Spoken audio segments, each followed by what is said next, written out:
Combien de temps faut-il pour réellement prendre de la masse musculaire? Combien de muscles peut-on prendre naturellement?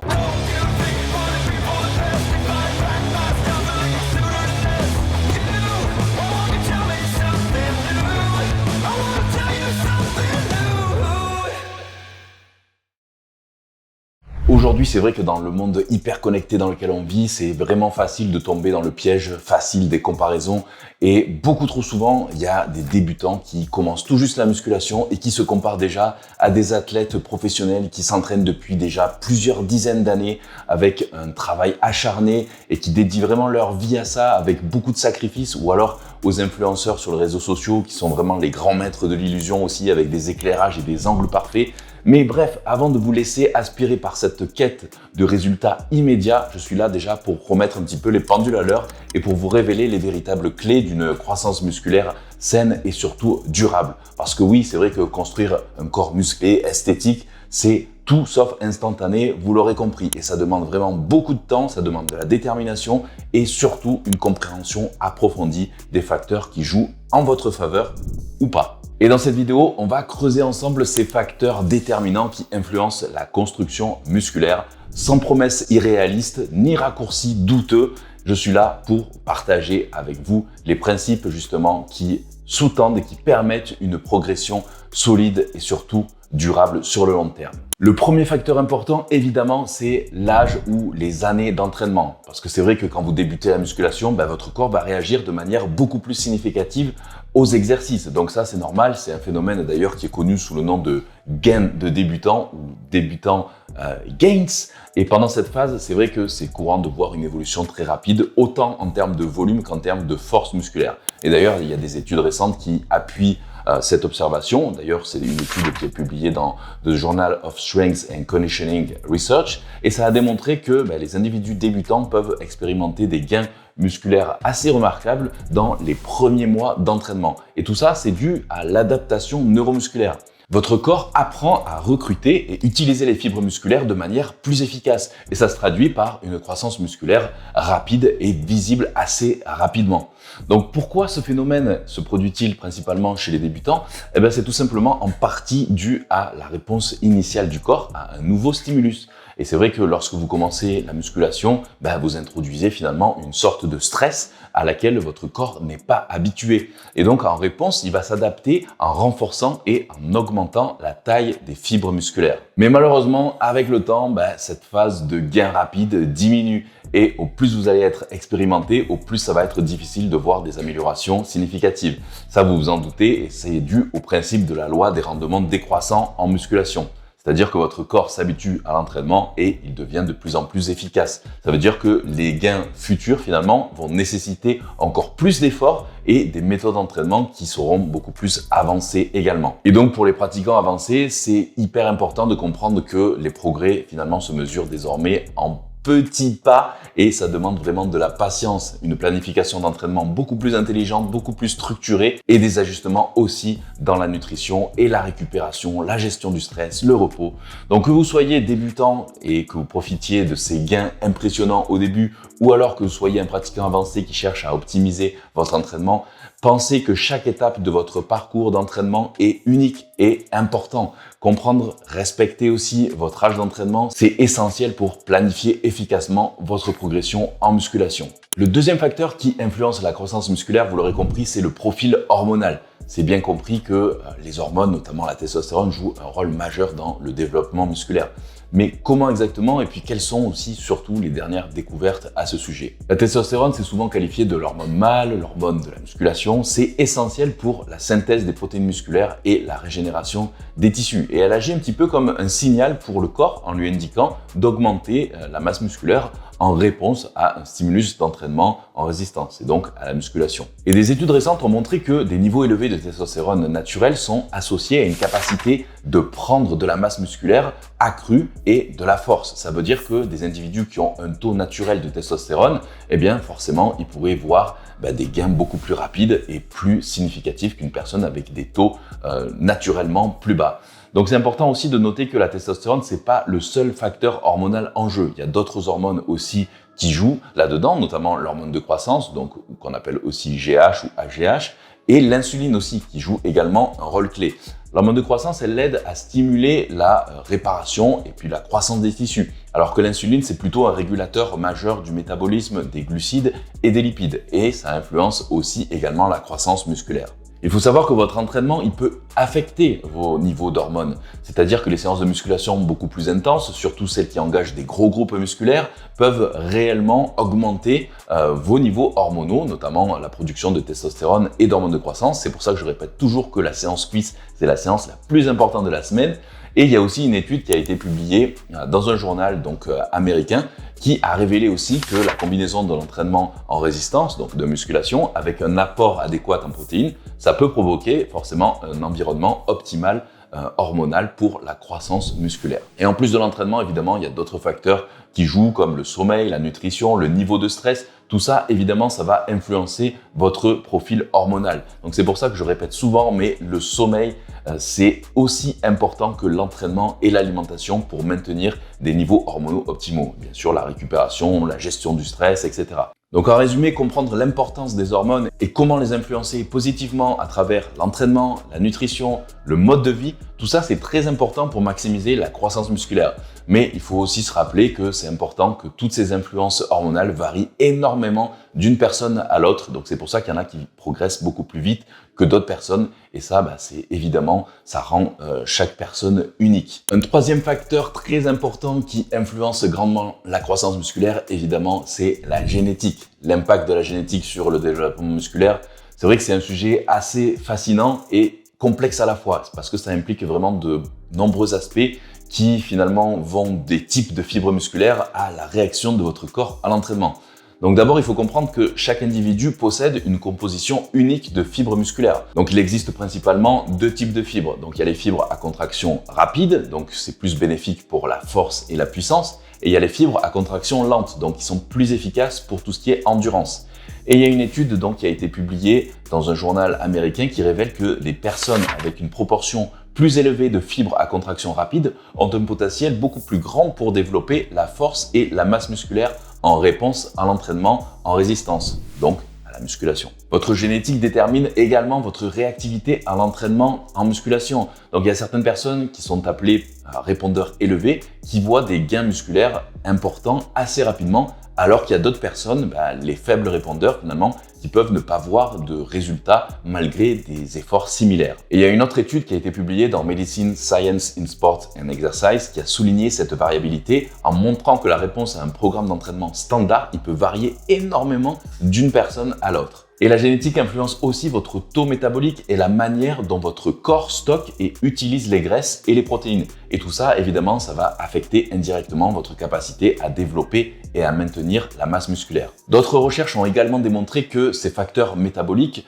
largement déterminés par la génétique, jouent un rôle dans la façon dont chaque individu répond à la musculation. Il faut noter aussi que la génétique, ça détermine la structure de votre squelette, donc y compris la longueur de vos os, la forme de votre corps, et tout ça, forcément, ça va influencer la manière dont vous allez pouvoir performer sur certains exercices et la façon dont vos muscles vont se développer finalement. Donc c'est pour ça qu'il faut bien se rappeler que bien que la génétique joue un rôle très important, effectivement, c'est pas le seul déterminant de la réussite en musculation, de la progression. Et c'est vrai qu'avec un bon entraînement, une bonne nutrition, une bonne gestion du stress, un repos et une récupération conséquente, c'est vrai qu'on peut très bien réaliser de bons gains musculaires et surtout améliorer notre santé physique, quel que soit notre patrimoine génétique. Donc c'est vrai que la génétique fournit le cadre dans lequel vous allez travailler, mais c'est surtout votre détermination, votre entraînement, votre style de vie qui vont définir vraiment ce que vous pouvez accomplir en matière de développement musculaire.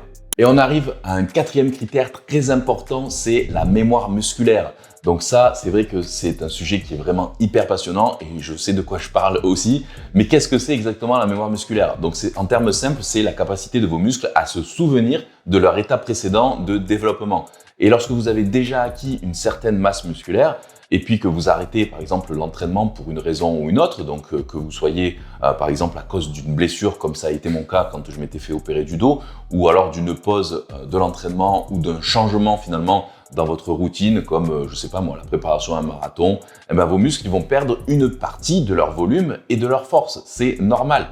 Mais heureusement qu'il y a quand même une mémoire musculaire qui vous permet de récupérer ces pertes beaucoup plus rapidement donc que lors de la construction initiale de ces muscles. Et heureusement qu'on repart pas à zéro. Et d'ailleurs, il y a des études récentes donc, qui ont été publiées, donc, notamment dans The Journal of Applied Physiology, qui ont montré que lorsqu'un muscle est entraîné et se développe, les changements sont pas seulement superficiels.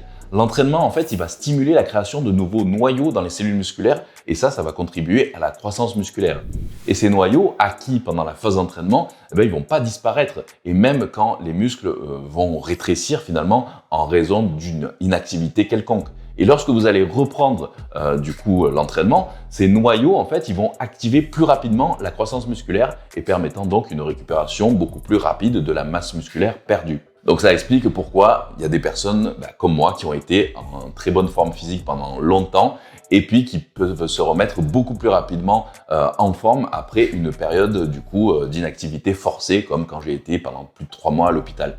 Et du coup, c'est pour ça que c'est quand même assez encourageant parce que pour tous ceux qui craignent de perdre leur masse musculaire pendant une pause forcée, votre travail et votre force passée ne sont pas perdus. Alors évidemment que si vous entraînez que depuis 2 mois et que vous arrêtez 2 mois, vous allez revenir à zéro. Mais si vous entraînez depuis 20 ans et que vous arrêtez 3 mois, voire même 6 mois, au bout de peut-être 3 à 6 mois, vous allez reprendre exactement la même forme qu'auparavant. Donc pas d'inquiétude pour ça. Et on arrive au 5e facteur qui influence également la croissance musculaire. Évidemment, c'est les compléments alimentaires, vous l'aurez compris. Dans le monde de la musculation, c'est vrai que les suppléments, c'est souvent utilisé pour optimiser les performances et accélérer la croissance musculaire, la récupération.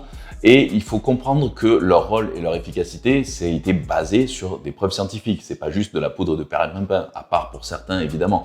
Mais le supplément le plus connu et le plus étudié depuis déjà des dizaines d'années dans le domaine de la musculation, c'est la créatine. Et il y a de nombreuses études qui ont montré que la créatine améliore la performance dans des exercices de haute intensité. Ça peut augmenter aussi la force et favoriser également une augmentation de la masse musculaire. Et elle agit donc directement en augmentant la disponibilité de l'ATP. C'est la principale source d'énergie pour les muscles pendant les efforts courts et intenses. Et ça peut améliorer évidemment la capacité d'entraînement et stimuler forcément la croissance musculaire. Alors il y a un autre complément, vous connaissez tous, donc c'est la protéine de lactosérum, plus connue sous le nom de whey protein. Et ça, c'est une whey qui est rapidement absorbée par le corps et donc qui fournit un apport essentiel en acides aminés qui sont importants évidemment pour la réparation et la construction musculaire. Et donc toutes ces recherches montrent que la consommation de protéines de whey, donc la whey protein, tout de suite après l'entraînement, ça pourrait accélérer la récupération et améliorer la synthèse des protéines musculaires, donc le facteur clé de croissance musculaire. Ensuite, il y a les BCA, donc les acides aminés à chaîne ramifiée, qui sont également assez populaires dans le monde de la musculation.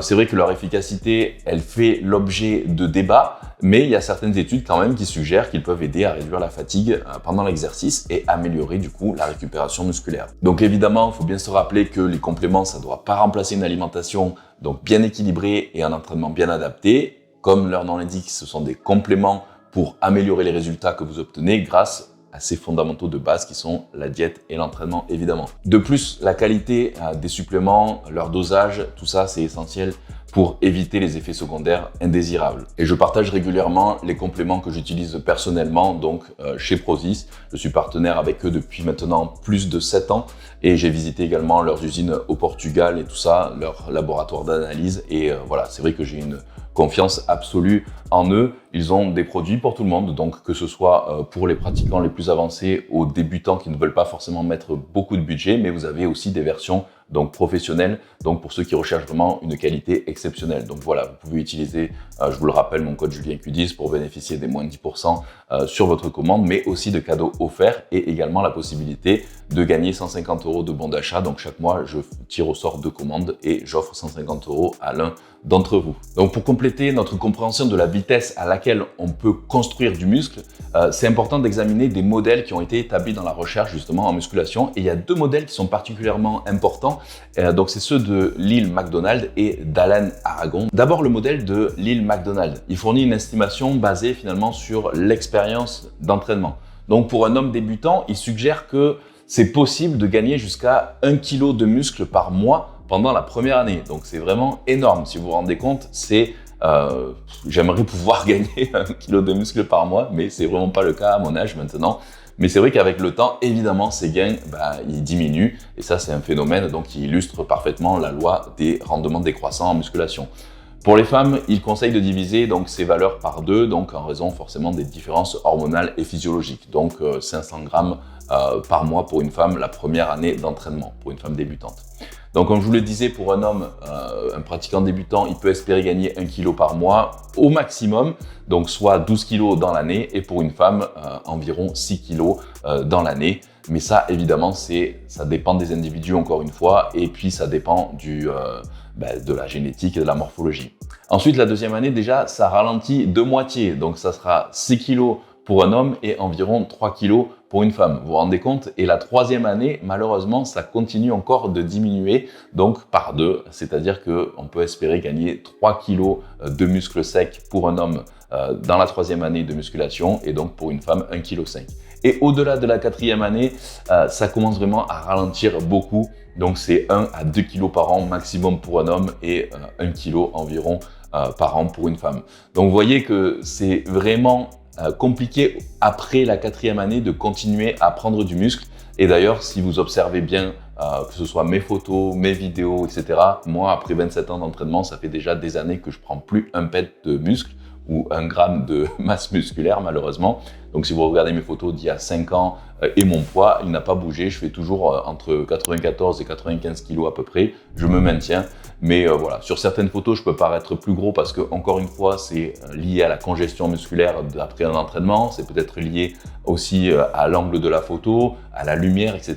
Mais honnêtement, depuis des années, je ne bouge plus. Donc après, vous allez me dire, mais pourquoi tu continues de t'entraîner si tu ne bouges plus? Déjà, je ne m'entraîne pas uniquement pour prendre de la masse musculaire. Donc c'est aussi pour mon bien mental, parce que le fait d'aller m'entraîner, finalement, ça m'enlève un stress aussi. Et puis, je kiffe ça, de toute façon, j'adore ça, c'est toute ma vie. Et le fait d'aller à l'entraînement, c'est vrai que ça me fait brûler des calories, ça me fait maintenir mon niveau de forme aussi, même après 42 ans. Et puis, j'adore ça, c'est mon métier, mais même, voilà, c'est quelque chose que je fais par passion. Et ça me permet de me libérer aussi l'esprit de plein de choses. Ça me permet de faire une pause du boulot aussi et de retrouver après, me retrouver vraiment bien frais et prêt pour attaquer à nouveau quelques heures de boulot derrière. Donc voilà, c'est pas uniquement dans le but de prendre de la masse musculaire que je continue à m'entraîner, mais voilà, c'est une passion avant tout, et puis pour me sentir bien tout simplement. Ensuite, il y a le deuxième modèle dont je vous ai parlé, c'est le modèle d'Alan Aragon. Donc lui, il propose une approche qui est plutôt basée sur un pourcentage de gains musculaires. Donc un débutant pour lui pourrait espérer gagner environ 1 à 1,5% de sa masse musculaire totale par an. Donc par exemple, pour on va dire un pratiquant qui va commencer, qui pèse 59 kg, il pourrait potentiellement gagner jusqu'à 0,9 kg de muscles par mois avec un programme d'entraînement et une nutrition adaptée. Et évidemment, comme les années d'expérience continuent, forcément ces pourcentages ils vont diminuer et ça va ralentir au niveau de la croissance musculaire. Donc pour rappel de ce modèle-là, la première année, un gain d'environ 1 à 1,5% de la masse musculaire totale par mois. Et la deuxième année, il y a une réduction du potentiel de gain d'environ de moitié, donc comme le modèle précédent, du moitié de la première année. Et la troisième année et au-delà, la croissance continue de ralentir, souvent réduite à des gains minimes après la troisième ou quatrième année. Et en général, les gains continuent de diminuer chaque année jusqu'à ce que l'individu se rapproche de son potentiel musculaire génétique maximal. Alors évidemment, c'est important de noter que ces deux modèles, ils ne prennent pas en compte les facteurs comme la nutrition, le sommeil, le stress, la qualité de l'entraînement. Et tout ça, évidemment, ça peut influencer fortement la croissance musculaire comme on l'a vu précédemment. Donc ces modèles, c'est surtout pour vous montrer un petit peu ce qui est faisable. Donc c'est des lignes directrices, mais il faut quand même se rappeler que c'est vraiment juste des moyennes générales. Donc chaque personne est unique et il y a de nombreux facteurs évidemment qui influencent la vitesse de croissance musculaire, donc comme on les a mentionnés précédemment dans la vidéo. Et il y a des recherches récentes qui confirment que la croissance musculaire est plus rapide au début de l'entraînement et diminue progressivement. Donc tout ça, ça souligne l'importance qu'il faut adapter absolument ses routines d'entraînement et ses plans nutritionnels à chaque individu déjà, en prenant en compte sa réponse unique à l'exercice et à ses besoins nutritionnels spécifiques, mais aussi évidemment au fur et à mesure des années d'entraînement, il faut rechercher de nouvelles méthodes, de nouvelles stratégies d'entraînement et d'intensification de l'entraînement pour pouvoir continuer à progresser. Pour conclure, je tenais à vous rappeler un point, construire du muscle, il faut vous dire que c'est un voyage qui doit être unique et vraiment personnel. Ça demande de la patience, de la persévérance, mais aussi une compréhension que chaque étape franchie, finalement, c'est une victoire en soi. Donc rappelez-vous d'une chose, c'est que la régularité de vos entraînements, la qualité de votre nutrition, de votre diète, tout ça, c'est fondamental, de votre récupération et tout ça. Mais le plus important encore, c'est d'éviter de vous comparer avec les autres. Chacun progresse à son propre rythme, influencé par une multitude de facteurs individuels. Votre parcours est le vôtre, unique et incomparable. Alors concentrez-vous sur votre évolution, restez fidèle à vos objectifs.